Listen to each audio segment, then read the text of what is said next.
હસ્તી, હા તને કોઈ દિવસ સવાલ થાય છે કે આટલા બધા મનુષ્યો છે તો દરેક મનુષ્યનો સ્વભાવ અલગ અલગ શા માટે છે?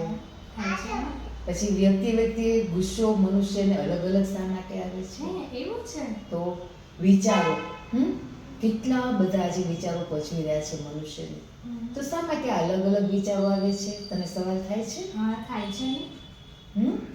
પછી ધ્યાન, આજે મનુષ્યને મનની શાંતિ માટે અલગ અલગ પ્રકારના ધ્યાન કરી રહ્યા છે, છતાં પણ એને જરાય ક્યાંય શાંતિ મળતી નથી. તો તને એવું લાગે છે કે આ જે ધ્યાનના અલગ અલગ પ્રકાર છે, દરેક વ્યક્તિ અલગ અલગ હશે?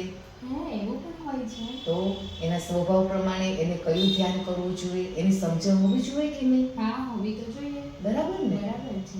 પછી આપણે બધાએ ઋષિ મુનિઓ કેટલા બધા આપણે દેવી દેવતાઓ ઈજાદ કરી છે, એના વિશે આપણે જ્ઞાન આપ્યું છે, તો શા માટે આટલા બધા દેવી દેવતાઓ અલગ અલગ છે? હા એ પણ ખરો સવાલ છે. એ તો છે, પણ તને ખબર છે દરેક મનુષ્યના ઈષ્ટદેવ પણ અલગ અલગ છે? ઓહ એવું છે? હા. તો તને આવા સવાલો કોઈ દી થયા છે? હા મને આવા ઘણા સવાલો થયા છે, અને હું તો એને YouTube પર શોધીને થાકી ગઈ છું. મને ક્યાંયથી આના જવાબ ના અરે મળે. ડોબી, યુટ્યુબમાં તું શોધીશ ને તો ચડી થઈ જઈશ, મગજ આમ તારું બગડી જશે.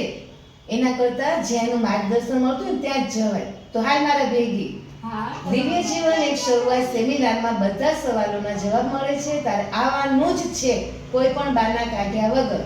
1લી, 2જી, 3જી, 4થી ઓગસ્ટના તું તૈયાર રહેજે. આપણે બે સેમિનાર કરવા જઈએ છીએ. ચલો, અમે તો જઈએ છીએ, તો તમે આવો છો ને?